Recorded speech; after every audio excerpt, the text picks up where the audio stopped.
My dad shamed me at my wedding. Until 200 SEALs stood to attention and saluted Admiral on deck. He told me I was a disgrace. I was standing behind the chapel doors, wearing my white Navy uniform. 4 silver stars on my shoulders. Gold buttons shining under the light. My phone buzzed. 5 words from a number I hadn't saved in years. You're wearing a uniform. Disgraceful. I didn't need the name. It was my father, retired Colonel Frank Halstead. Former 82nd Airborne. A man who had fought wars, raised flags, and buried emotion. For a second I stared at the message. It didn't sting the way it used to. It just felt like confirmation. This was who he was. And this was who I had become. Then the chapel doors opened. 200 Navy SEALs rose to their feet. Someone shouted, "Admiral on deck." Every man and woman in the room stood at attention. Heels clicking. Eyes forward. The sound rolled through the hall like thunder. My father wasn't there. But my family was. Born into orders. I was born into a house where the flag mattered more than feelings. My father lived by rules, discipline, order, obedience. Love was assumed, never spoken. Shoes lined up at perfect angles. Meals served at 1,800 sharp. Silence durant 60 minutes. If I scraped my knee, he tossed me a wipe and said, "Soldiers don't whine." He believed that serving the country was a man's duty. Daughters were meant to teach. Tonurse. To stay safe. When I was 10, he took me to an Army-Navy game and said, "You'll never wear those colors. Leave that to men." I didn't argue. I memorized every detail instead, the uniforms, the flags, the way power sounded when it didn't apologize. My mother was the opposite, soft voice, gentle hands. A literature teacher who read Emily Dickinson at bedtime. She called me Stormbird. She said storms aren't to be feared, they're proof that you can move the air around you. When I told them I'd applied to the U.S. Naval Academy, she cried with pride. He didn't speak to me for a year. The silence was louder than anger. When I got accepted, he left a folder on my bed: law school, nursing programs, teaching positions. Not one Navy SEAL on the page. Becoming the thing he feared. At Annapolis, I learned that being a woman in uniform meant proving yourself twice and being noticed half as much. I woke earlier, studied longer, endured harder drills than most. I didn't ask for fairness. I asked for a chance. I earned every bar, every ribbon. But every time I called home, he didn't answer. Eventually, I stopped dialing. When my mother died during my 3rd year fast cancer, cruel and silent, he didn't even tell me until it was almost over. Her last words to me were, "Keep flying." After the funeral, he sent an email. "The Navy seems to suit you. I still don't understand your decision." That was all. Each promotion widened the distance between us. But somewhere between the heartbreak and the medals, I stopped trying to earn his approval. I started building my own version of legacy. Sen. Proving ground. My first assignment was in Okinawa. Paperwork. Logistics. Nothing glamorous. Men twice my size called me ma'am with sarcasm. I learned to ignore tone and read eyes. I stayed quiet. Listened. Learned. When door shut, I studied the hinges. Then came 2007. A recon mission off the Somali coast went bad. A supply team ambushed. 2 injured. 1 trapped. I wasn't required to go in. I was command. But I went. Bullets tore through steel like paper. 1 man's leg was mangled. I dragged him 40 yards under fire. Tied a tourniquet with 1 hand. Called medevac with the other. By the time the helicopter lifted, my uniform was soaked red. I refused the stretcher. They called me Iceback after that. Said I bled ice. Not blood. But I wasn't proud of the nickname. I was proud that the sailor lived. He still sends me a Christmas card every year. His daughter's name is Avery after me. That's when command began to notice. They said I had composure, clarity, leadership. They didn't see the recovery nights, the pain, or the invisible scars. But that's all right. Leaders aren't built in spotlights. They're built in silence. So, the rise. By 2015, I was running training at Coronado. I saw strong candidates fail for the wrong reasons. So I rewrote the rules quietly. We added mental resilience checkpoints, recovery systems, peer checks. Within a year, dropout rates dropped. Injuries halved. No medal came. But respect did. When I became Rear Admiral, the youngest woman to hold the post in my division, the unit gave me a standing ovation. My father stayed silent. An old army friend of his told me, later, Frank says the Navy must be getting soft if they're promoting women like you. But he keeps your photo in his office. That hurt more than I expected. Love in silence. Still feels like absence. Woo. The man who stayed. His name was James. A civilian intelligence analyst come. Logical. Kind. We met during a defense project. He challenged my process. I challenged his assumptions. He rewrote his entire presentation overnight and said, "You were right." That was the start. He never asked me to shrink to fit his world. He said, "The uniform is your truth. Why would I want you in anything else?" So when we planned our wedding, I told him I'd wear white, but mine would have 4 stars. We wanted a small ceremony in the Naval Chapel. Simple. Honest. The SEALs I'd led showed up anyway uninvited, insisting they couldn't let me walk alone. I didn't expect the crowd. I didn't expect the text either. "You're wearing a uniform to your wedding. Disgraceful." I didn't reply. I didn't delete it. I just understood. That was the final attempt to shame me back into silence. But shame requires agreement. I no longer gave it. Look. The walk. The doors opened. Hails sharp against wood. 200 SEALs rose in unison. Admiral on deck. The sound filled the air like a heartbeat. My throat tightened not from pain, but from pride. I walked between 2 of my oldest teammates, one who once pulled me from a burning helicopter. One who lost a leg, but never his strength. I saw James waiting at the altar. Hands behind his back. Standing at ease, the way I preferred. Every seat was filled with people in dress, blues, soldiers. Seigneur. Officers. When I reached the front, the room fell silent. Then the salute. 200 hands to brows. They weren't saluting a rank. They were saluting a life. James took my hands and whispered, "I don't need vows to know, I'm already married to your courage." Our promises were simple: to protect each other's peace, to follow orders together, to build purpose on our own terms. When the chaplain said, "You may kiss the bride," the room didn't erupt, it breathed. Then came the applause. Deep. Real. Earned. We left under an arch of crossed sabers held by the enlisted, not officers. That meant more than any tradition. Because family isn't always who shares your blood. Sometimes it's who stands when you enter the room. See. The photo. 3 days into our honeymoon in Maine. My cousin sent a message. A photo of the chapel parking lot. In the corner, a man stood watching. Full dress uniform. Arms crossed. Colonel Frank Holstead. He never came inside. In the next photo, he was turning away. James looked at me. "He came," he said softly. He just couldn't stand. And I realized, when 200 SEALs had stood for me, my father had turned his back. Bah. Letters and forgiveness. Weeks later, the Pentagon invited me to speak about leadership and ethics. I told them courage wasn't loud, it was steady.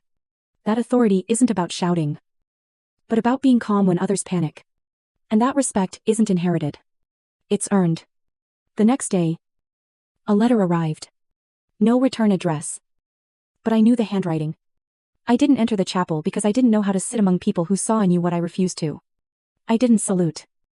Not because you didn't earn it, but because I no longer knew how to honor what I didn't understand. I was wrong. If you'll let me, I'd like to talk. No uniform. No protocol. Just a father trying to understand his daughter. Frank. I read it 3 times. Didn't cry. Didn't burn it. Just sat with it. James said, "You don't owe him anything." No. I answered. But maybe I owe myself the choice. So. The meeting. We met at Arlington. At my mother's headstone. He wore civilian clothes. I wore my uniform not to prove anything.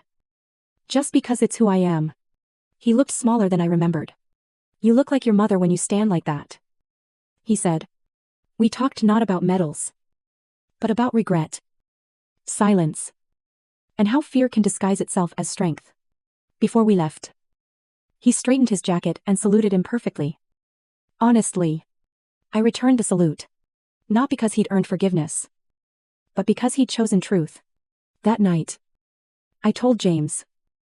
He saluted. He didn't ask what it meant. He just held my hand. Sometimes reconciliation doesn't need words. Just presence. Sure. Legacy. 6 months later, I was asked to lead a new program, a joint operations initiative to improve ethics and safety across branches. I called it the Salute Standard, not for what's worn, but for what's earned.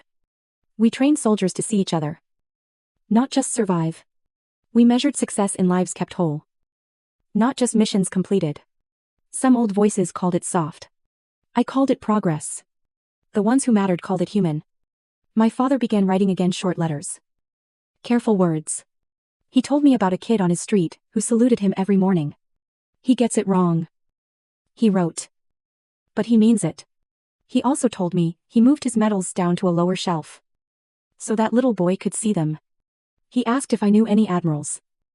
He wrote. I said yes. 11. A storm to learn from. Not long after, a storm threatened the Carolina coast. A ship was in trouble. Communication failing. I was at command when the call came in. I gave clear, blunt orders: lean into the storm. Don't respect it. Steer through it. They did. The ship survived. Nobody did. When the comms chief exhaled, someone clapped. It wasn't for me. It was for survival. And that's the only applause that matters. That night, James asked what I was thinking. That ships respond better to blunt truth than fathers, I said. He laughed softly. Maybe fathers can learn too. Sure. The last salute. Years passed. The program grew. The rules changed. Fewer funerals. More letters from families saying thank you. At Sloane's funeral, one of my oldest comrades, Torres, handed me a coin with initials carved into it. S. M. He said it meant Sloane's secret message. I turned it over and said, see someone. Save many. He smiled. That's what I thought. When James and I renewed our vows on our 3rd anniversary, we chose the same chapel. Fever guests. Quieter hearts. My father sat near the front. When we turned toward the aisle, a voice came from the back, steady. Respectful Admiral on deck. It was him. This time, his hand rose in a salute. The room didn't stand. It didn't need to. I did. I saluted him back. It was imperfect. It was perfect. Shisen. What remains? Sometimes I look at my reflection, the white glint of the uniform, the stars on my shoulder, and I think about the text that started it all. Disgraceful. He didn't know another word for a woman who refused to bend, but now he does. Now, when I enter a room, people sometimes still say, Admiral on deck. And I answer, people on deck. Because that's who we are. Because respect isn't inherited, it's built. One salute at a time. And that is how I turn betrayal into strength. Silence into legacy. And a father's disappointment into a nation's salute. Story 2. 10 years. I saved our farm from foreclosure. Paid off all the debts. Built successful operating systems. Then my father whispered, you ruined our farm. I said, okay. And tore the transfer papers on stage. My name's Mason Hart. I'm 22. And at our town's harvest festival, my father leaned in close, looked me dead in the eye, and said I'd ruined our farm, clear enough for the entire county to hear. The music stopped in a hiccup of silence. Mayor Ben Caldwell froze mid-handshake with a donor from the bank. Mrs. Whitaker from First Baptist halted with her pecan pie, hovering halfway to the bake-off table. Even the 4-H kids paused. Calves shifting on rope halters and stamping at the dust like they could feel the tension ripple through the grass.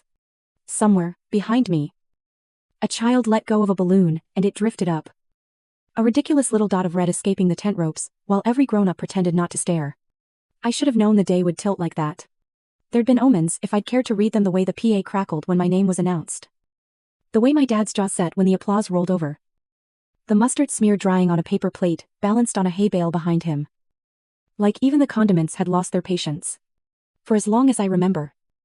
My father, Frank, has believed volume turns opinion into truth. He didn't shout this time. He didn't have to. He said it plain. Like a verdict. You've made it perfect. Son. Perfect enough to be wrong. People heard. People always hear when the person who once inspired half the town to plant tomatoes decides to pass judgment. Their faces tilted toward us in a slow, practiced way. Festival casual turned courthouse quiet. I felt heat creep under my collar. But my hands stayed still at my sides. 10 years. 10 years of keeping this place upright with my back and my brain. And somehow I was the problem. The county band picked up again. Tentative. A volunteer called for entries to the pie table. A little girl tugged her calf forward. Normal sounds. Forced back into the air. Like nails hammered into damp wood. My mother, Diane, studied the toes of her boots. My younger brother, Tyler, the golden child. The one who could slam a barn door and be praised for decisive leadership, folded his arms and smirked like he'd bought front row tickets to a show. It wasn't always like this in public. Growing up, the arguments lived in the kitchen. Behind the hum of the old fridge and the clink of cheap glasses. But the past 10 years shifted the center of gravity. When I rolled back from college with a diploma and choices, the farm had 90 days before foreclosure. The barn roof had collapsed in January, buckling under a wet snow that turned to ice and then to rot. Half the equipment wouldn't start, even with ether and prayer. Dad's back injury meant he couldn't stand at the fence line without resting on the postbox. And Mom was taking double shifts at the diner just to keep the lights on. I was supposed to be in Seattle, starting at an agricultural consulting firm at $85,000 a year. Company car. Benefits. My apartment already lined up near the light rail. Instead, I came home. That first year, I slept in the office attached to the machine shed because the house made my chest hurt with the smell of damp carpet and apology. I worked 16-hour days. Learned which bolts would seize at dusk and which valves would give if I begged them. Sold my hatchback to make a $2,800 loan payment on May 14. I keep the receipt. Creased and soft now. Like proof that I once believed numbers could convince people. I ate whatever was left in the fridge, cold beans. A single bruised apple. The last cup of macaroni my mother had stashed for Tyler's late-night returns. When Dad moaned trying to sit, I tucked a pillow behind his back and listened to him say he'd get out there tomorrow. Tomorrow kept moving. You can't install that mess. Dad said the day I spread the plans for the new irrigation system across the kitchen table. Too complicated. It'll break. And we can't afford repairs. It'll cut our water costs by 40%. I told him, if we get another dry spell, it could save the fields. We've always done fine with the wheel lines. I signed the order anyway. The invoices stacked like dominoes on the desk. 3 summers later, when the drought came closer than a flame to paper, the fields didn't die. We ran the numbers. He nodded once and changed the subject. That greenhouse, Mom asked gently. Eyes flicking to my father. Is it necessary? Unnecessary. Dad muttered. A verdict in one word. It'll pay for itself in a year. I said. Year-round produce. We can supply the restaurants. The winter market. He shook his head. I poured the foundation. Framed the ribs. And stretched plastic with 2 friends and a rented heater, while sleet rattled on the metal roof. The first December, we ran it full. We cleared $15. Ling ling ling. I wrote the figure on the whiteboard in the office and left the marker on the lip like a dare. Organic certification is a waste of time. Dad said when I filed the first applications. Just a sticker for people who don't know better. It's 200 acres at triple the price. I said. We'll rotate. We'll rebuild the soil. He snorted. I walked fields with the inspector. Took soil samples at dawn. Sat in the truck at midnight, writing SOPs that would make auditors nod. When the first checks came in at those prices, I set one on the table with a note. This is what a sticker does. I learned to negotiate. I learned which store managers would take a chance on a handshake and which wanted a contract with initials on every page. I got us into 3 grocery chains. Brought in agritourism weekends that Dad said made us look like a theme park. We're farmers. Not entertainers. He grumbled. But the pumpkin patch and strawberry you pick days cleared $60. 000 last year alone. Paid for the house's new roof. The plumbing that didn't knock like a ghost in winter. The heat that actually worked. We went from $340. 0 inches debt to paid off. My parents took their first vacation in 15 years Hawaii. Because Mom kept a brochure in a drawer under the dish towels and never once let herself say the word out loud. I booked it. I paid for every part of it. When they sent a photo of themselves grinning on a beach. I looked at it alone in the office and felt something like relief loosen its grip on my chest. Still. Sunday dinners never changed. Dad found a way to aim his fork at what I'd done and call it too much. Too big. Not how Grandpa would have done it. Mom stirred gravy and stayed quiet, the way quiet can be a bruise. Tyler showed up twice a year with cologne too strong for a kitchen. And agreed with whoever sounded most like authority that evening. You're getting too big for your britches. Mace.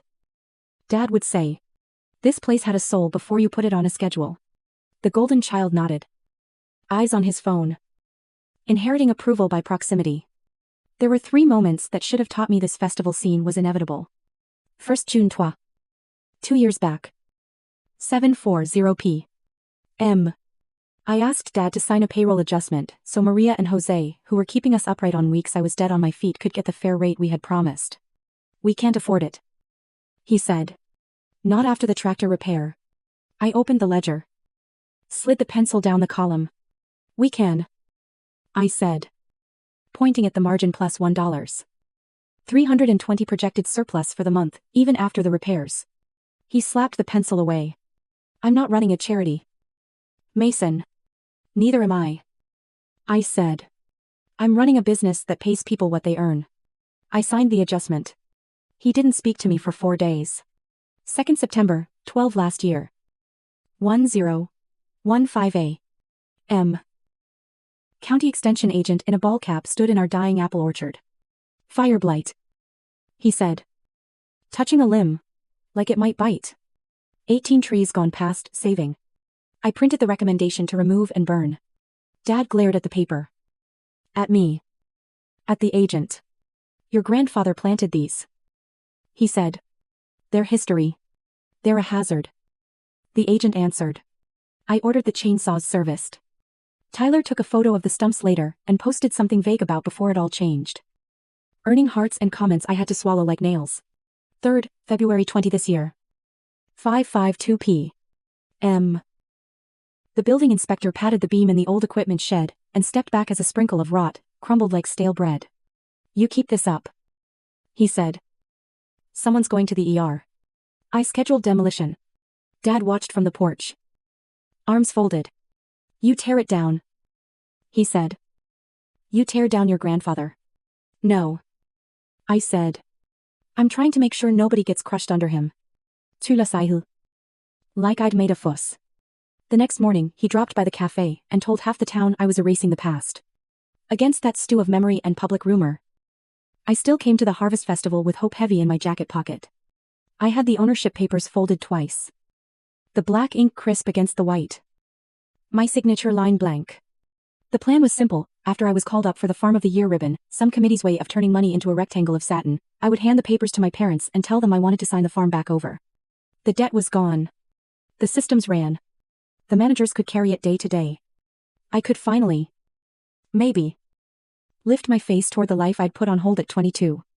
It was supposed to be a gift and a goodbye. Not a fight. Then the announcer mispronounced our name, Hart Farm. Like it had an extra vowel. And Dad's hand clamped on my elbow. His grip was warm and solid.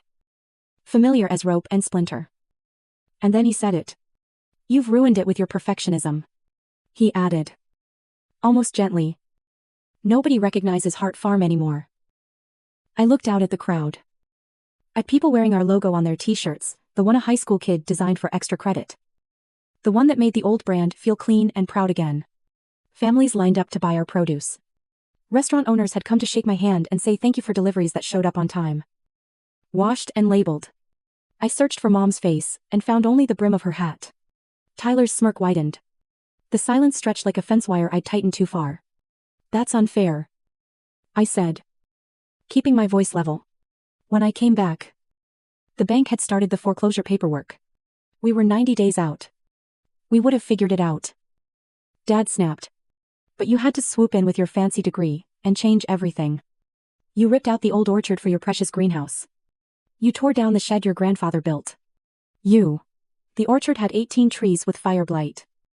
I said. The county agent confirmed it. The shed was condemned.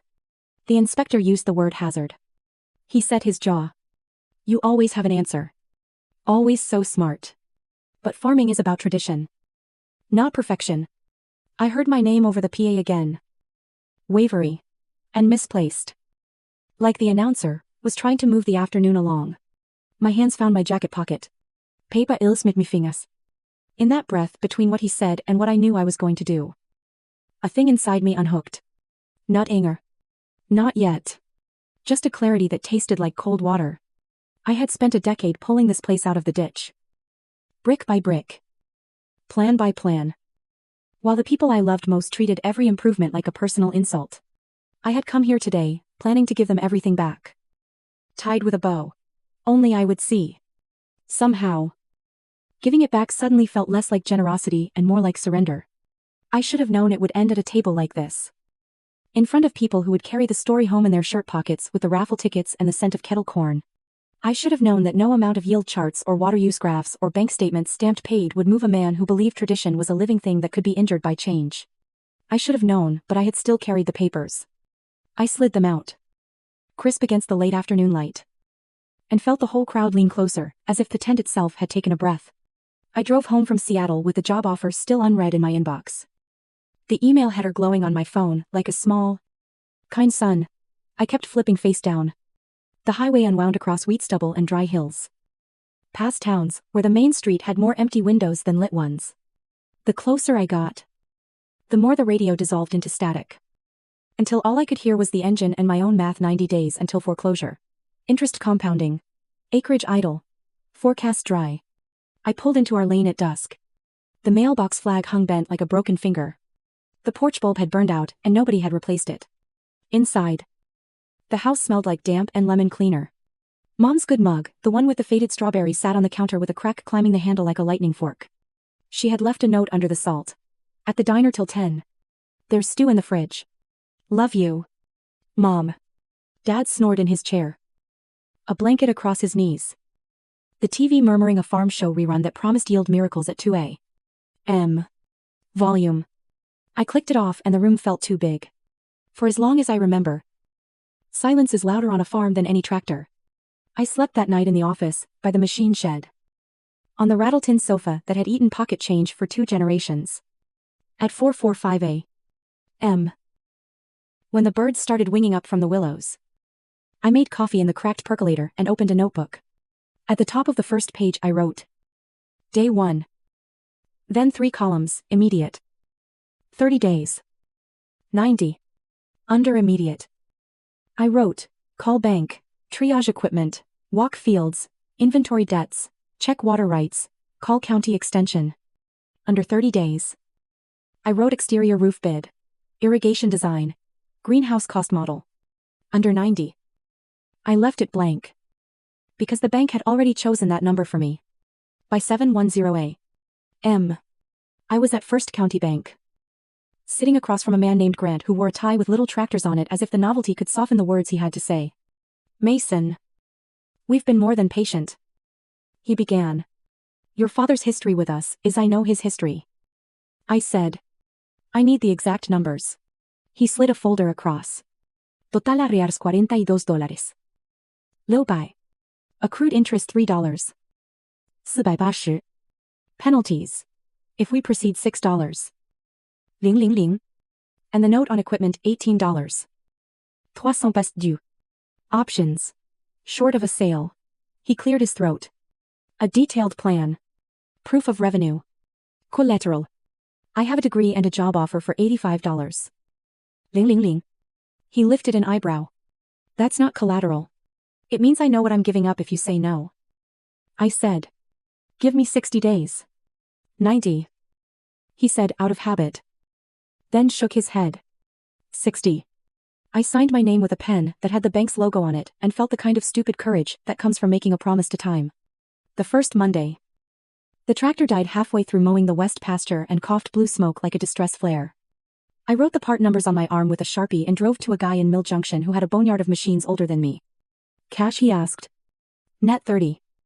I said. And slid him a piece of paper with our projected purchases for the year. He grinned. Ambitious. He took the net 30 and added a worn cap to the bag. For luck. He said. I wore it till the bill was paid. Back home.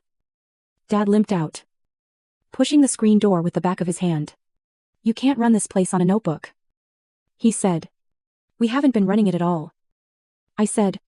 We've been coasting downhill and pretending it's driving. He stared past me at the fields, like they might answer for me. You can't fix everything. No. I said. Just enough. Mom started leaving the diner a half hour early when she could. Stumbling through the door with the smell of coffee and fryer oil stitched into her sweater. She would count tips at the table while I circled expense lines. We'll get the roof, quoted. I told her. You don't have to keep doing double shifts. We need the roof because of the leak over your father's chair. She said. And smiled, tired. It wasn't a protest. It was a fact with a bruise in it. On May 14. I sold my car for $3. $200 and handed $2. $800 to the bank to reset one of the smaller notes. The buyer, a college student with a skateboard wedged under his arm, said. This is your only car. Not anymore. I said. And watched him drive away in the rear view of the truck I'd borrow for the next 6 months. The irrigation plan started as a sketch on butcher paper and turned into an installation schedule taped to the office wall. Each day marked with Sharpie squares. Dad stood in the doorway. Arms crossed. Too complicated. Valves. Sensors. The controller more to break. Less to waste. I said. We're losing water we don't have. We've survived worse. He said. Survived isn't the bar anymore. I said. Not if we want to be here in 10 years. He looked at me like I had spoken treason. Your grandfather would say I know what he'd say. I answered. And I know what the meter says. When the last trench was backfilled and the controller blinked green, it felt like flipping a breaker in a dark house and finding every room still had a bulb. I learned the greenhouse by building it. The supplier called on September 8 to say the heater shipment was delayed. A cold snap hit on the 12th. And I spent that night with a borrowed space heater and a handheld thermometer. Checking the corners every hour. Writing temps on a clipboard that shook slightly because I hadn't slept in 30 hours. This is unnecessary. Dad said. When he found me at dawn. Jacket frosted at the shoulders. If it's unnecessary, we won't need the money it makes. I said. If we need the money, it won't be unnecessary. We cleared $15. 000 that first December. Mom held the deposit slip like a postcard from someplace she thought didn't exist. Hiring Maria and Jose was the first real test of whether I meant what I wrote in the notebook. I'd seen them on a neighboring farm, outworking every clock on the place with a calm that made chaos look like an option. I offered them full-time with a path to management. When I brought the paperwork to Dad, he tapped the wage line. We can't afford this. We can't afford not to. I said. And slid over the ledger. Here. Increased efficiency. Reduced loss. Higher margins on quality.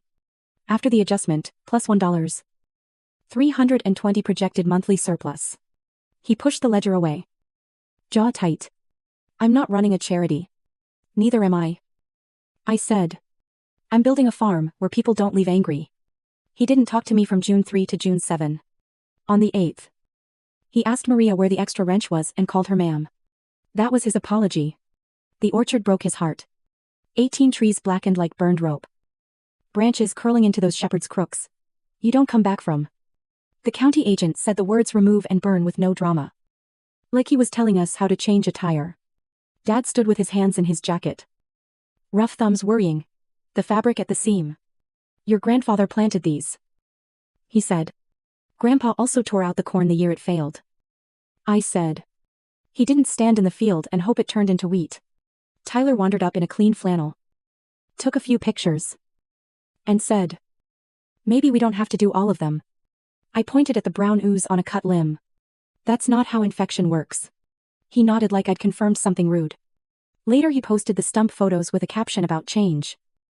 And people sent him messages about legacy and loss, while I swept sawdust out of my boots. The shed was easier because it was objective.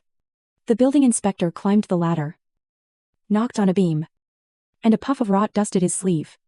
If this falls, whoever's underneath won't get back up, he said. He wrote unsafe on a form and left.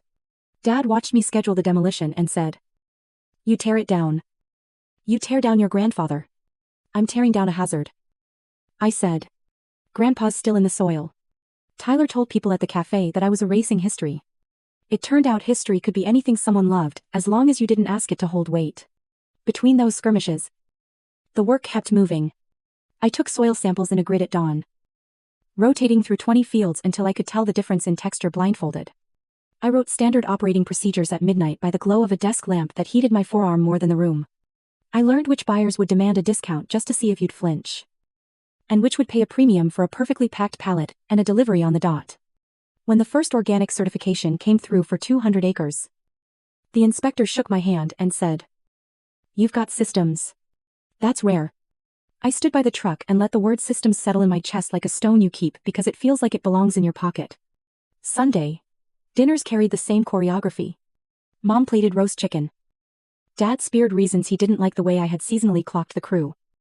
Tyler scrolled and nodded at the parts that made him feel included.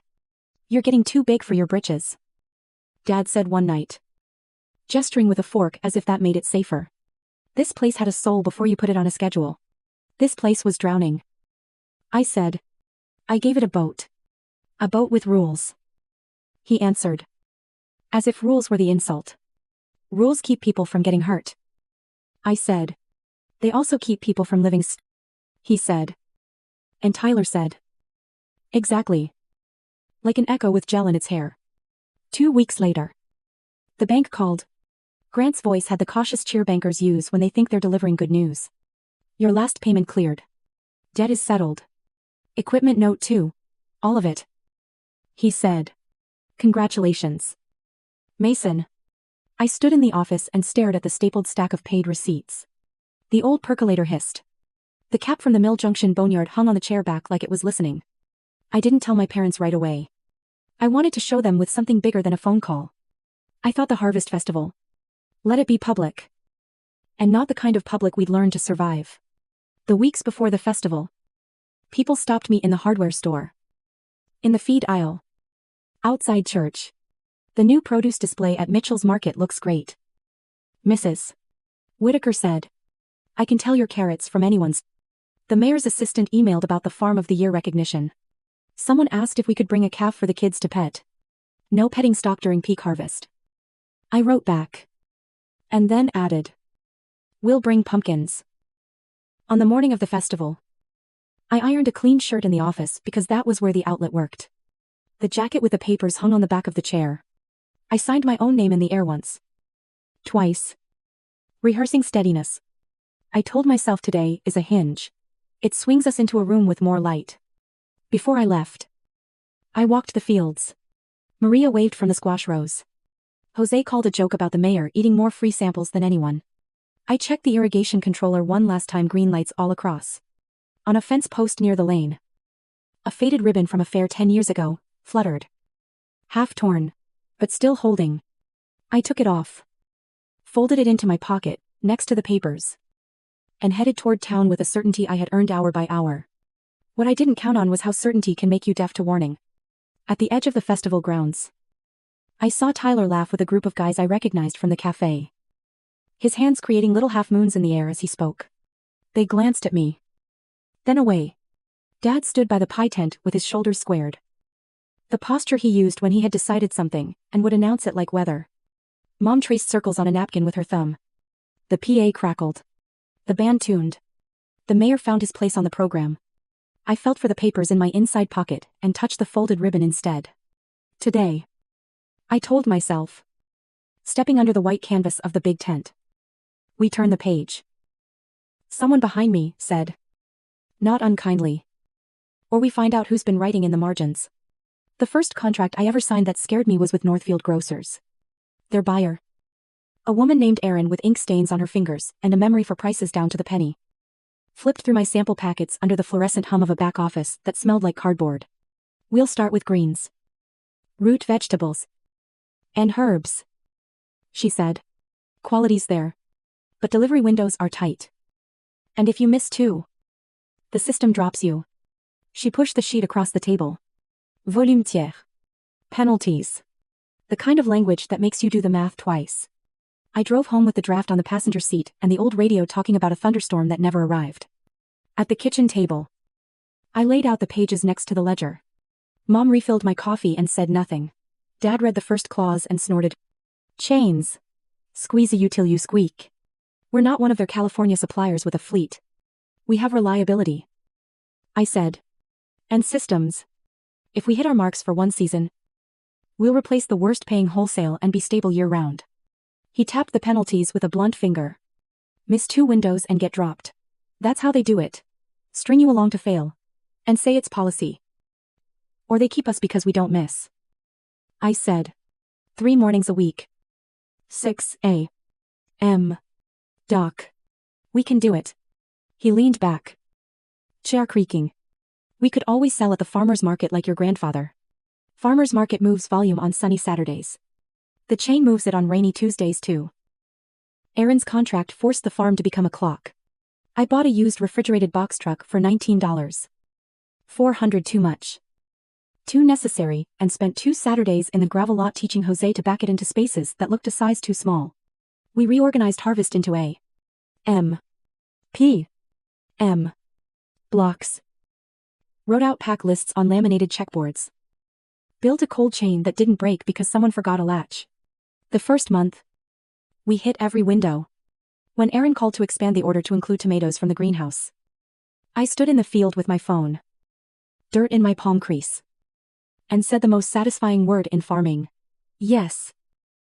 2 more chains followed by late spring. Mitchell's took our salad mix and carrots. Ridgeview Markets took herbs and premium tomatoes. We signed service-level agreements with delivery windows that, if you missed them, costa $250 per incident. That's a week of groceries. Dad said, reading the fine print. It's also the price of being the farm they trust. I said, trust is a line item. We're going to pay to earn it, or we're going to pay because we don't have it.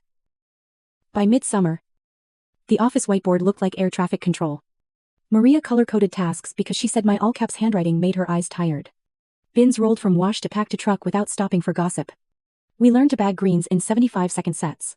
We taped pictures above the pack line. This is a perfect bunch. This is not so. Nobody argued definitions when they were tired. The first time a driver texted Doc 4 jammed.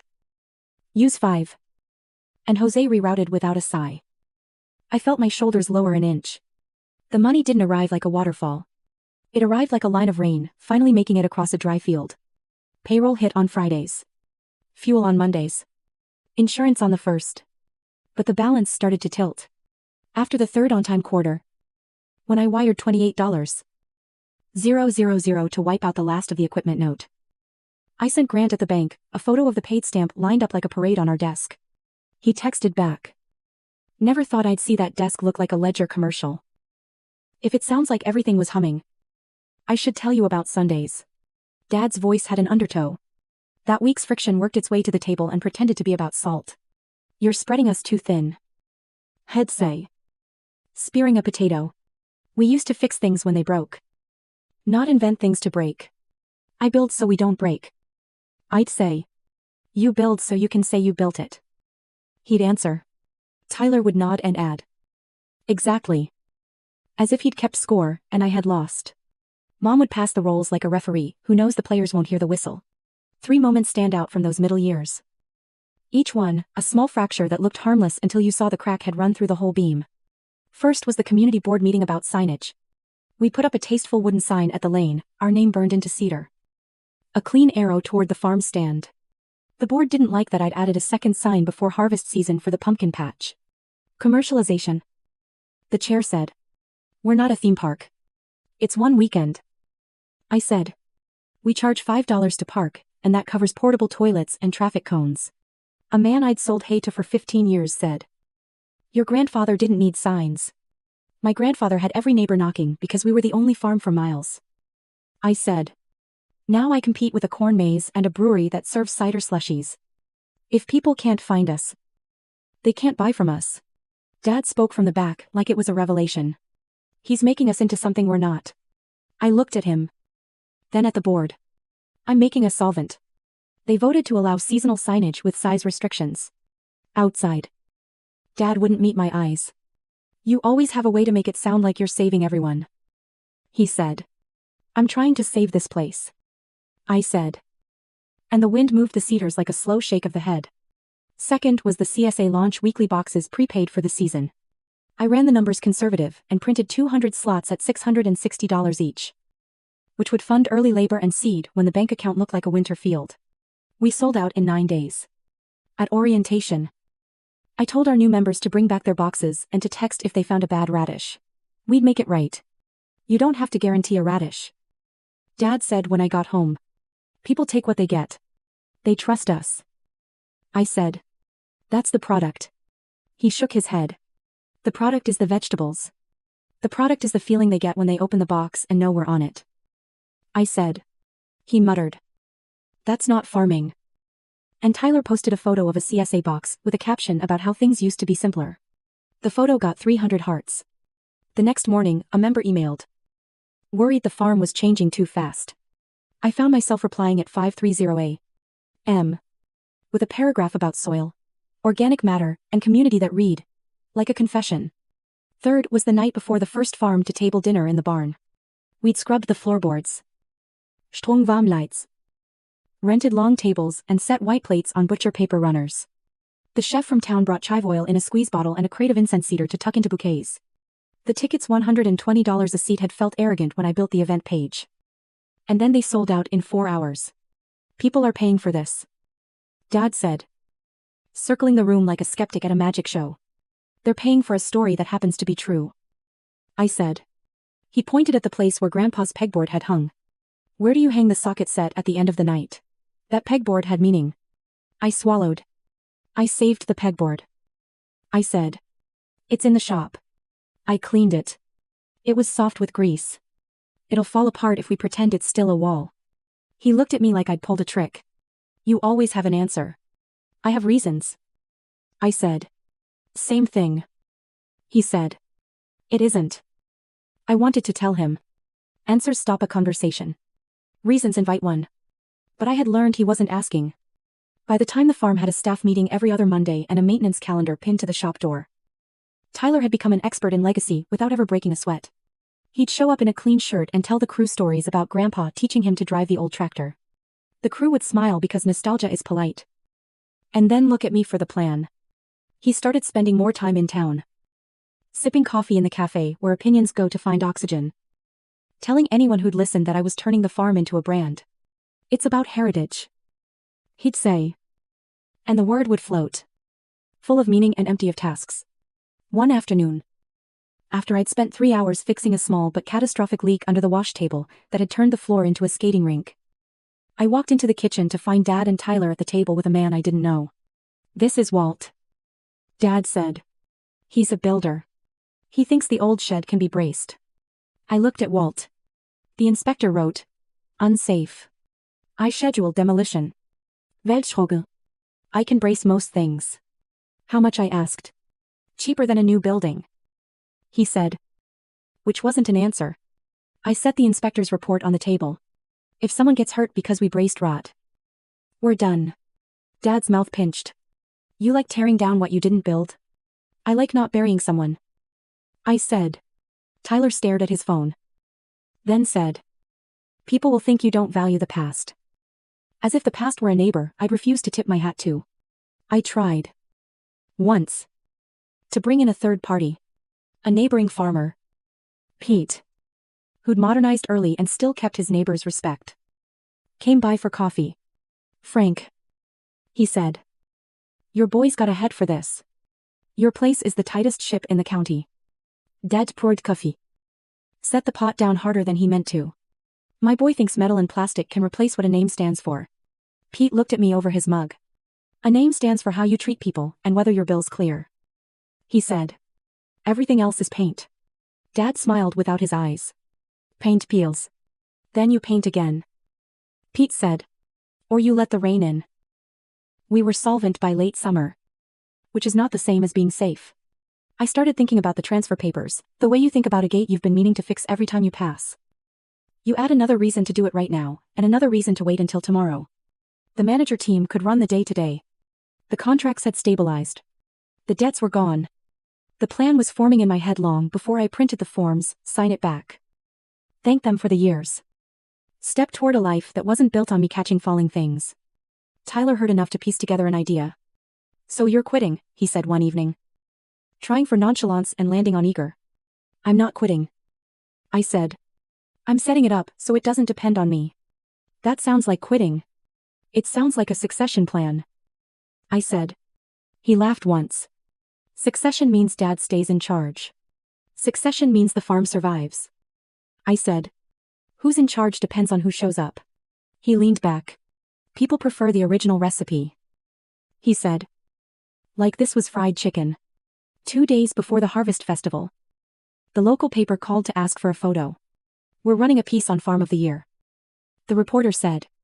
Would you pose with your parents? Of course. I said without thinking. We stood in front of the greenhouse. The three of us. Mom wore her good cardigan. Dad wore the jacket Grandpa used to wear on Sundays. The reporter told us to stand closer. Dad angled slightly away from me. A small geometry you only notice if you've fought over angles before. On the drive back to the house. He said. We'll say a few words at the festival. I asked. I have things to say about what this farm is. He said. The road unspooled between fields I knew row by row. Okay. I said. Because I wanted it to be okay. That night.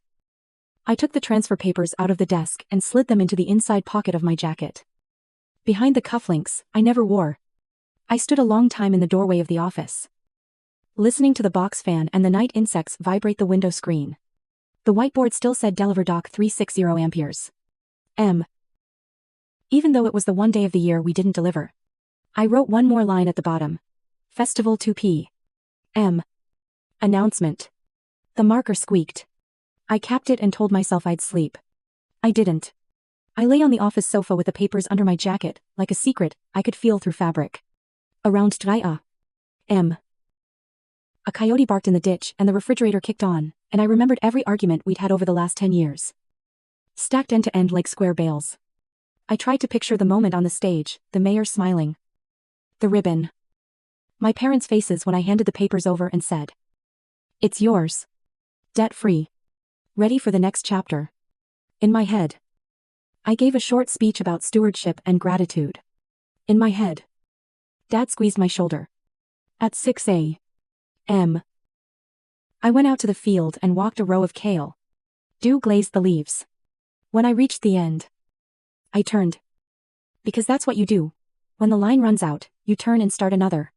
By noon. The truck was loaded with produce for the festival stand. By 1. We were parking behind the big tent. Tyler was already there. Hands in motion. Telling a story to someone in a hat I recognized from the cafe. Dad stood near the pie table. Jaw set the way it gets when he's decided the pass needs a defender. I checked the inside pocket of my jacket again. Felt the sharp edges of what I'd brought. And headed into the white tent where the ceiling feels like a sky, someone lowered just for a day. The mayor's voice wobbled through the PA like he wasn't sure whether to introduce a ribbon or a eulogy. And now. Farm of the Year. Heart Farm. Polite applause washed up against the stage and slid back like a weak tide. I stepped forward. Dad stepped with me. We ended up shoulder to shoulder at the microphone. Which is a terrible place to discover two people are pulling in opposite directions. Mayor Caldwell cleared his throat. Frank. Mason, few farms have transformed. Dad's hand landed on the mic. Steady as a fence post. Transformed. He repeated. Like the word itself needed fixing. He smiled the smile he uses for church pictures and said. We've always been a simple farm. We've never needed bells and whistles to feed our neighbors. He angled the mic toward his mouth. Lately. Some folks think if it isn't new. It isn't good. I felt my jaw move before my voice did. We upgraded to survive. I said. Calm. Because calm was the only currency I had left. When I came home. We were 90 days from foreclosure. A ripple went through the crowd, people who knew. People who didn't. People who had heard a version designed to keep them comfortable. Mayor Caldwell tried to step between us with the ribbon. But Dad wasn't finished. You can't measure everything with a spreadsheet. He said. Tradition matters. Heritage matters. My father built this place with his hands. I took the second mic. The one they set out in case someone wanted to thank sponsors. Your father also traded in the farmal when it wouldn't hold pressure. I said. He adapted. He did it quietly because bragging didn't put hay in the loft. Is that what this is? Dad asked. Bragging. I lifted my palm to the crowd. Not to hush them, but to include them. Here's what we changed. We installed an irrigation system that cut water costs by 40%. We built a greenhouse that brings in $15,000 a month in winter. We certified 200 acres organic and now sell at triple the conventional price. We added agritourism weekends that brought in $60,000 last year. We paid off $340. 0 debt. We did that so we could keep farming here. Not to prove anything to anyone. A kid near the front tugged at his mother's sleeve and whispered. She nodded without taking her eyes off the stage. I found Grant from the bank standing under the tent edge. Arms folded. The look of a man who's seen too many farms go the other way. Erin from Northfield Grocers stood beside him. Her name badge still clipped to her jacket. Brows knit like she was calculating dock times even now. Dad didn't look at any of them. He looked past the crowd to the far hills where the old orchard used to be. And his voice softened in a way that hurt more than the earlier edge. He ripped out the apples my father planted. He said. He tore down the shed. He hung lights in a barn, where we used to hang hams. I don't recognize Hart Farm anymore. Tyler. The golden child. Said just loud enough for the first rows to hear. Some of us still remember what this place was. And a few people murmured in a way that could be sympathy or smoke. I swallowed. The orchard had 18 trees with fire blight. I said. The county extension agent documented it on September 12. Remove and burn. That's the recommendation. The shed was labeled unsafe by the inspector on February 20. Those decisions were about safety. Not style. The county agent ball cap. Clipboard, as if by instinct raised a hand from the third row. That's right. He said. I wrote the report. Dad's mouth tightened. You always have an answer. He said to me. Ignoring the agent. Always a piece of paper. But farming isn't perfect rows and perfect records. It's knowing that this ground remembers the hands that shaped it. I took a breath and let it out slow. I know. I said. I remember every callus on those hands. I also remember the bank ledger with arrears written across the top. I remember Mom taking double shifts, so the lights would stay on. I remember selling my car for $3. $200, so we could make a $2. $800 payment on May 14. I remember sleeping on the office sofa because the house smelled like wet carpet and apology. And I remember what happened when we changed people kept their jobs. The roof stopped leaking. The heat worked. And Mom finally quit the diner. Mom stiffened like my words had bumped into her. Then stared down at her shoes as if they might explain the weather. The crowd's noise rose and fell. Somewhere, a generator coughed. Then recovered. Mrs. Whitaker. Pie Queen and unofficial conscience. Stepped closer. Frank. She called. Voice clear. We're proud of this farm. Some of us like both the old stories and the new produce. A low chuckle threaded through the tent. It didn't fix anything. But it lifted the corner of the moment. Dad took the mic back with a patience that was more dangerous than anger. It's not about pride. He said. It's about losing the thread. You don't turn a farm into a brand and expect the soul to stay. The soul is how you treat people. I said. Ask Maria and Jose if the farm lost its soul when they got manager titles and fair wages. I stirred. And Maria lifted a hand from beside the farm stand. Cheeks flushed. Not from embarrassment, but from the speed she and the crew were working. Wages are your favorite song. Dad replied. You pay people and think it buys you respect. I kept my tone even. We pay people because it's right. And also because it keeps good people here. That's not a song. That's a plan. Tyler leaned into his line like it had been rehearsed. A plan that leaves no room for the way things were. He tilted his chin to the crowd. He'd replace Sunday supper with a staff meeting if he could. A laugh rolled from the back, one of those laughs that wants to be a friend to whoever hears it. I made myself look at Tyler and only Tyler. You show up twice a year and call it legacy. I said quietly. Legacy is a chore list. Not a caption. That stung him. The smirk twitched. Then hardened. The mayor tried again with the ribbon. Flüsteret. Let's celebrate the achievements. He said. Jobs created. Debt paid. A model for the county. Dad shook his head. You can count jobs and dollars. He said.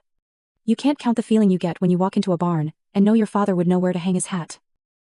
We kept the pegboard. I said. It's in the shop. I cleaned it so the tools wouldn't fall. I kept his hat. I kept the stories. I threw away rot. Words. Dad said softly. You always have the best words.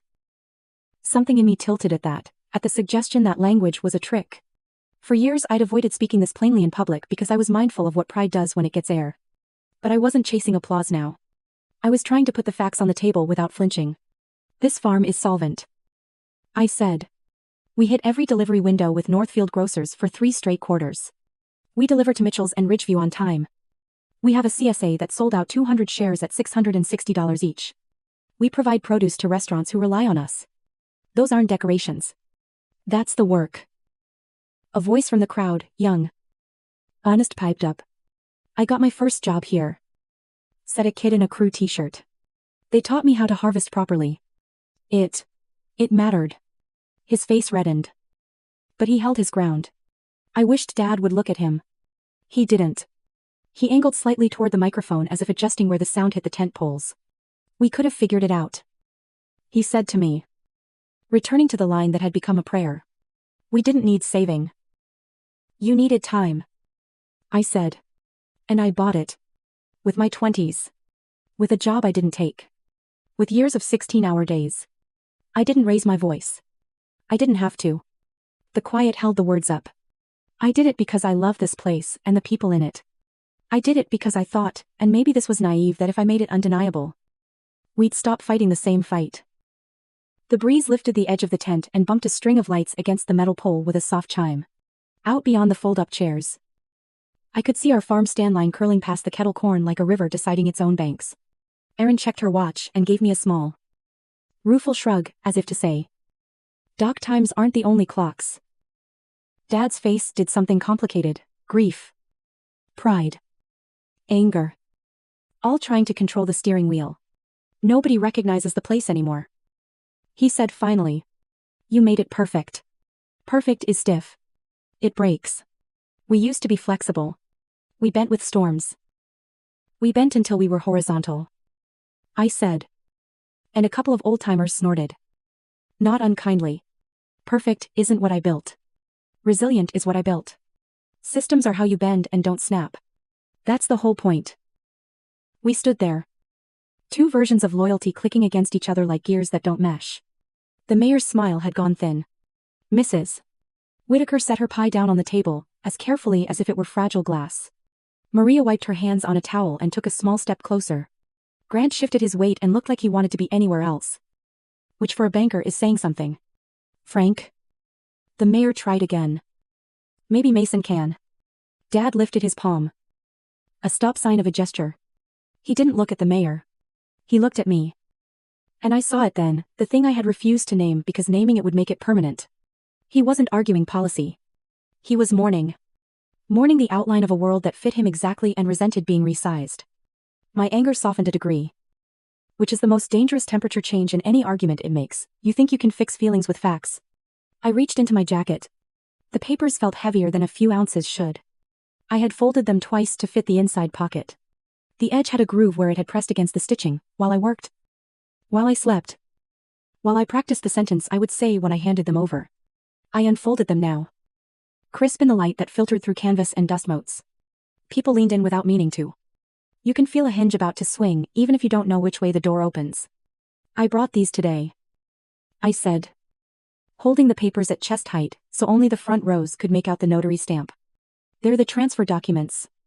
I came here planning to sign the farm back to you and Mom. Debt-free. Systems in place. Staff trained. Contracts secured. I wanted you to have it as a gift. Not an argument. A collective inhale. The kind that makes a tent float a millimeter. That blinked. For a tiny fraction of a second. His hand moved toward me. Toward the paper. Toward an ending we might have written together. Tyler's voice slid in like a blade between ribs. So you get your victory lap and then you walk, he said. You turn us into your project and then you. What, go back to Seattle? I didn't look at him. I go wherever. I'm not required to prove the same thing every Sunday. Mom finally raised her head. Her eyes were glass bright. Boys. She said. And the word tried to gather us back into a smaller room, where this could be solved with pie and patience. But we weren't boys. And the room was a tent filled with our neighbors. I looked at my mother for one count. I looked at the line of customers. I looked at the mayor, holding a ribbon that had become a prop. Nobody knew how to use. I looked at my father. Who loved something so much. He couldn't stand to see it shaped by someone else's hands. Even mine. The papers rested against my palm. I could feel their fibers under my thumb like wood grain. If I signed, it would mean one thing. If I didn't, it would mean another. If I did the third thing, the thing my body was already preparing to do, it would mean a third truth. No one in this tent was ready to hear. The band out by the gazebo hit a wrong note and recovered. A breeze slipped under the canvas and lifted the corner of the page. I tightened my grip. And in the hush before the next sound, every ear bent toward the stage, as if the whole town had leaned closer to a door that was just about to open. I didn't speak first. I let the paper do it. I took the top corner in my left hand, the bottom in my right, and tore. The rip sounded small in the tent, a zipper. A seam giving way, but it carried because everyone had been holding their breath. The halves fluttered like startled birds. I tore them again. 4 pieces. Then 8. Then a snow of white that wasn't festive and wasn't accidental. Someone gasped. Someone else laughed the way you laugh when your team fumbles on the 1-yard line, disbelief wearing a costume. You're right. I said. And it was almost gentle. I changed everything. I looked at Dad because it had to be him. Good news. Then. You'll get your old farm back. A murmur moved through the rows like a weather line. The mayor lowered the ribbon with a look that asked. Silently. Whether this counted as a ceremony. Mrs. Whitaker's hands hovered over her pie, as if she could put the moment back together if she didn't blink. Grant from the bank shook his head once. Very slightly. Like a man who'd seen a barn catch and knew what came next. Dad's eyes went to the torn paper. Then to me. Then away to the tent pole, as if the pole had requested an explanation. What are you doing? He asked. But it wasn't a question. It was the sort of sentence you say when you realize the map you've been using is for another state. I'm done. I said. There it was. Plain. I stepped back from the mic and let the PA swallow the feedback without flinching. I put the pieces of paper into my pocket, the way you pocket a receipt you won't need. Then I turned away from the stage. Son. Mom said behind me. And the word almost turned me back. Almost. I kept moving through the aisle, as people tried to stand without blocking me, and failed because it's hard to coordinate when your heart is beating in your ears. Tyler watched me go with triumph that looked enough like relief to make me wonder what. Exactly. He thought he'd won. At the edge of the tent. The light changed from canvas filtered to honest sky. I stepped into it and felt the sun land on my face like a decision confirmed. The farm stand line parted and then closed. Someone said my name like a question. I walked to the truck. The door handle was hot. I opened it and set the pieces of paper on the passenger seat. The little red ribbon I'd folded that morning was still in my jacket pocket. I took it out and put it next to the torn transfer like a timeline then and now. The cab smelled like dust and spilled coffee, and the faint tang of fertilizer that rides every vehicle on a farm, whether you want it to or not. Mason. Erin stood by the front bumper. Hands out like she was approaching a skittish animal. The Northfield badge still hung from her jacket. Is everything? Deliveries are on schedule. I said. Maria and Jose have authority to make calls. If they need to push a dock time by an hour, take their text. Not mine. Her eyes flicked to the tent. Then back. Are they staying? As long as they want. She nodded. Okay. That's okay. A beat. You're good at this. Whatever this next version is, you'll be good at that too. It sounded like pity until I saw it was respect from a person who dealt in the concrete. Thank you, I said. And meant the whole decade without explaining it. Maria was next. Moving fast enough to be out of breath. Jeffé, she started. Then corrected herself because I'd asked her 100 times. Not to call me that. Mason. The crew, what do we tell them? Tell them the truth. I said. Opération continue. You and José are co-managers. The calendar on the office wall holds. The bonuses I promised at season's end honored. I pulled an envelope from the glove box. I'd made it in case the festival went well or badly. Because some decisions need to be ready for both. This is the written authorization I filed with the attorney. It covers payroll. Purchasing thresholds. Safety. You don't need my signature for the next 3 months. After that, you'll know whether you want mine again. She took the envelope like it contained a fragile animal. And you? I'm stepping back. I said. Not disappearing. If the pump house explodes, call me. If a buyer tries to squeeze you with penalties, loop in Erin. If Tyler tries to move the goalposts, tell him to write it on the whiteboard, and I'll see it when I see it. She studied my face, the way people study a sky they aren't sure about. You kept a lot on your shoulders, she said. I didn't keep it. I said. I carried it because there wasn't anywhere to set it down. I just found a place. She nodded and left because she had to. The line at the stand doesn't pause for epiphanies. José lifted a hand from across the gravel. Eyes asking and answering the same question at once. He lifted me back. We'd talk later. When there wasn't a crowd and there was work to be done. Coward. Tyler said. He'd come up quiet. Which surprised me. He usually brought sound. You didn't like the heat. So you're ducking out. I turned and leaned against the open door. You want the heat. Step into the kitchen. The schedule is on the whiteboard. Start with Tuesday, call Ridgeview about the herb specification. They're going to want the bundles tighter. Then take the tractor to Pete because the PTO's making a noise I don't like. After that, write the CSA, update, email and include the kale recipe or we'll get 10 messages about what to do with it. His smirk faltered. I was talking about being a man. I know. I said. I was talking about being responsible. Dad arrived then. Not rushing. Just moving with purpose like he had when there was a calf to pull. And no time for commentary. He stopped on the other side of the door. Up close. He looked older than he had on the stage, like the light had changed there. 2. You made your point. He said. I made my boundary. I said. There's a difference. You think walking off is leadership, I think staying and letting you say I ruined what I built is cruelty. I said. To me? To the crew. To the parts of this farm that need quiet instead of noise. He looked at the seat where the ribbon and the torn papers sat like a still life. You were going to give it back. He said. As if he'd only just believed the words I'd said on stage. Yeah. I said. I was. Why not now? Because the story you're telling needs a villain. I said. And I felt the tiredness of it. Marrow deep. If I give it back today, the story becomes that I did damage and finally surrendered. That's not true. I built a system that works.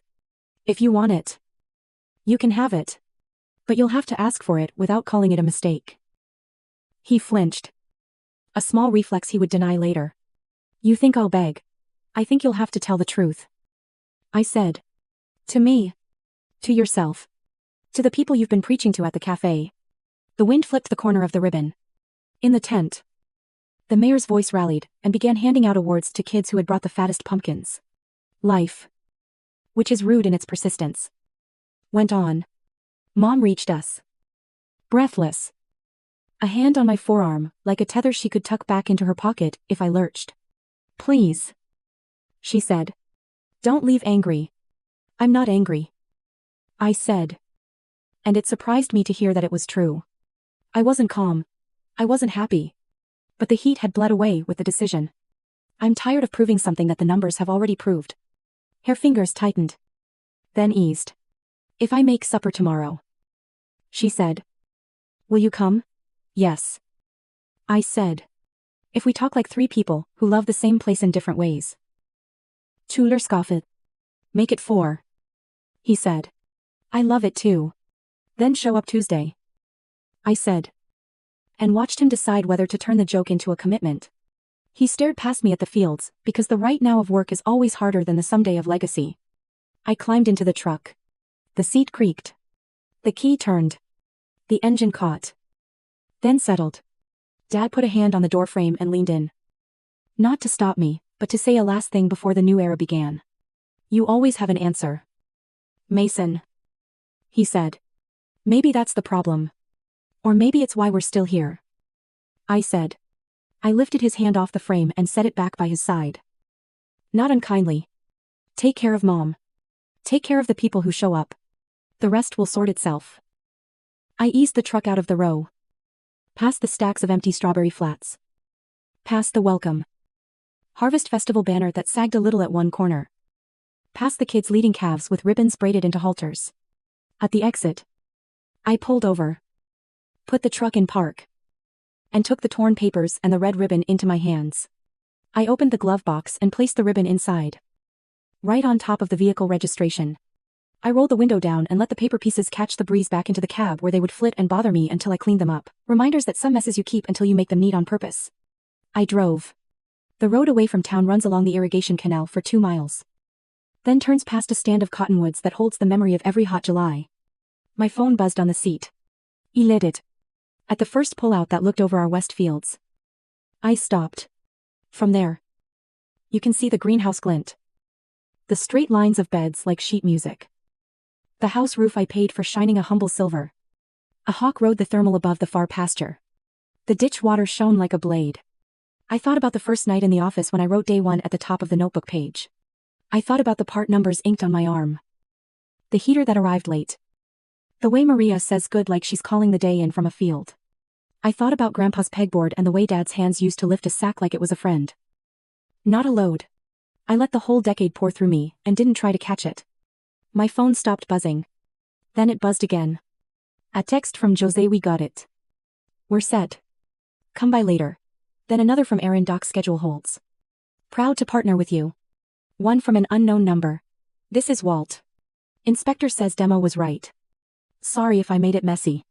And finally, one from Mom: supper tomorrow at 6. I'll make your favorite. Your father will listen. I typed back to Jose: proud of you. Call if you need anything. To Aaron: thank you. You know where to find me. To Mom: I'll be there. I didn't reply to Dad. I hadn't texted. That felt correct. By dusk I checked into the motel by the highway, the one with the glowing sign that hums at night and a carpet pattern from a decade that forgot about shame. I showered until the water turned lukewarm, and then sat on the bed with a legal pad because old habits reach for tools. At the top I wrote. Not day 1. Different map. Under it. Lines. Let the managers run. Send the attorney the trustee draft if needed. Look at consultant opportunities that don't require selling your 20s again. Call Grant about restructuring ownership so the farm can't be used as ammo in a family argument. Bring flowers to Mom that aren't from our own fields so she can be surprised. When sleep finally came, it arrived like it hadn't forgiven me for making it wait.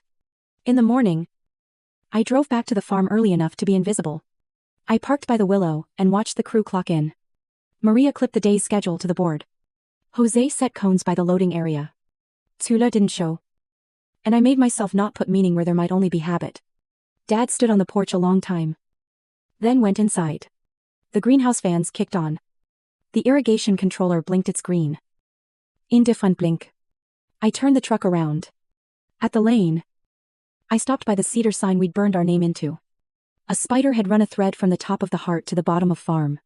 It trembled in the small breeze. I reached out to break it. Then didn't. Not everything is mine to tidy anymore. I drove toward town and a breakfast I didn't have to eat standing up.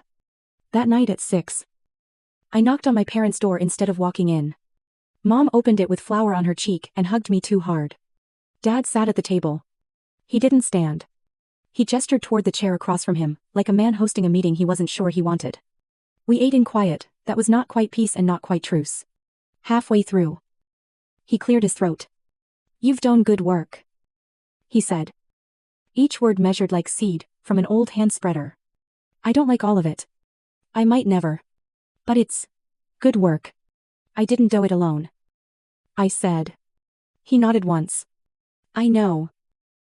We didn't solve it all. You don't fix a decade with a sentence. But the fight changed shape. It left the tent and came into a room where 3 people could look at it without a microphone. A week later, a letter arrived in the mail. A real letter. Not a bill. It was from a high school kid who'd worked 1 season and was heading to college. I learned that farming is planning and stubbornness. He wrote. I learned to be on time. I learned that sometimes you pull the old thing down so nobody gets hurt. I put the letter in the glove box next to the red ribbon. 2 souvenirs from different kinds of fairs. If you're waiting for a line about forgiveness, I don't have it tidy yet. What I do have is distance and a view of the fields that keeps changing as the sun moves. I have a crew that can run without me watching. I have a father who may never love the way I build, but who, for the first time, didn't try to sand my name off. The thing I held up. I have a mother who sets one more place at the table without asking who's right. And I have a farm that is still here. Solvent. Messy. Alive. Not perfect. Resilient. Was I wrong to rip the papers? Ask 10 people at the festival and you'll get 12 answers. Here's mine. I didn't tear up a gift. I tore up a story that made the gift untrue. The right story, the one where we keep each other honest and the farm's safe, might still get written. It will be quieter than a tent full of neighbors. It will have fewer speeches. It will probably happen on a Tuesday at 6 a.m. while someone checks a controller light and someone else ties twine around a bundle of herbs just right. If you've ever stood in front of a crowd and realized you could either explain your life or live it, you know the choice I made. I climbed in the truck. I set down what needed setting down.